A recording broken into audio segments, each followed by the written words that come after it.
So I've just finished reading the book The Life of Pi by Yann Martel, and I really wanted to do a book review on this because to me it was one of those books that you feel an attachment to. Like, you know, sometimes there's those books where it's like you're towards the end and it's kind of sad knowing that, okay, this is the last time I'll close the book, like there's no more opening this book. Yeah, it took me about 3 days to read. There's about like 319 pages on it. This particular print, I really liked reading it. It was quite an old school print. I just found this book I think I just found it at a hostel and I just did that book swap. I usually do that. The way Yann Martel wrote this, I think, was really beautiful. I think some writers are just really good at painting a story. It's so easy to envision it, and they do. It's kind of like the way they write it, there's this touch of, I don't know what it was. It's hard to describe, but I just think it was so beautifully written, and it was a really good book. I didn't really know the story of it before. I had never watched the movie. I will be watching the movie. I might actually have a bit of a movie night and watch it, because I usually like to do that when I've just finished a book, then I can go watch the movie. But yeah, they say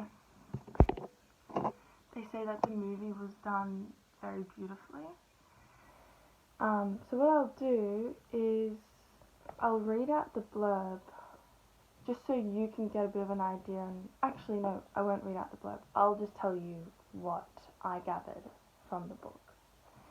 So basically, it's about a teenage boy, Pi Patel. He's got a brother and his mum and dad, and they own a zoo, Pondicherry Zoo. And they are having to move to Canada, but they have this zoo. So they end up selling a lot of the animals in India, but a lot of the other countries, there's market for selling the animals in other countries like Canada, America. A lot of them went to America. And so because they were moving to Canada, they decided to put all the animals they're going to be selling overseas, they put it all into the cargo ship, and they basically all headed to Canada where they'd sell all the animals off. And then a tragedy struck and something happened to the ship. I don't exactly know what it was. The detectives at the end, I think, said it was a collision, but I don't really know. Anyways, Pi Patel wakes up on this lifeboat and he's got these animals with him. It's like a Noah's Ark scene. It is basically about the Bengal tiger and him, so Richard Parker and Pi Patel. A few things happen on the boat.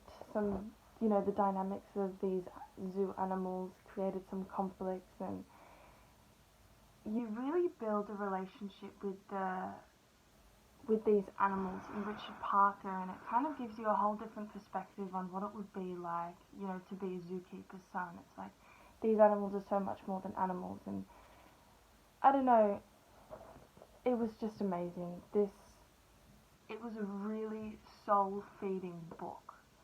I would rate this book, to be honest, a 9 out of 10.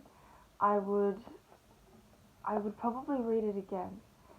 I'm really excited to watch the movie, but there's little hidden messages within this book. At the end of my book, I have a reading group guide, and it kind of goes through a few of the things that you had read. So I think it's chapter 23 and 22 where it's like, there's a lot of depth to it. It's like the chapter 22 is like this long. Chapter 23 is just a paragraph, but it's so short, it's so sweet, and it's so moving. I don't know if it's this particular book with this text that it's like that, or it would have to be all of the prints, all of the copies. But when you do read this, go to chapter, I think it's 22, 23, and it's just, there's a few little subtle things like that, and it's really moving. But yes, if you're thinking about buying it, or reading it, or doing whatever, then please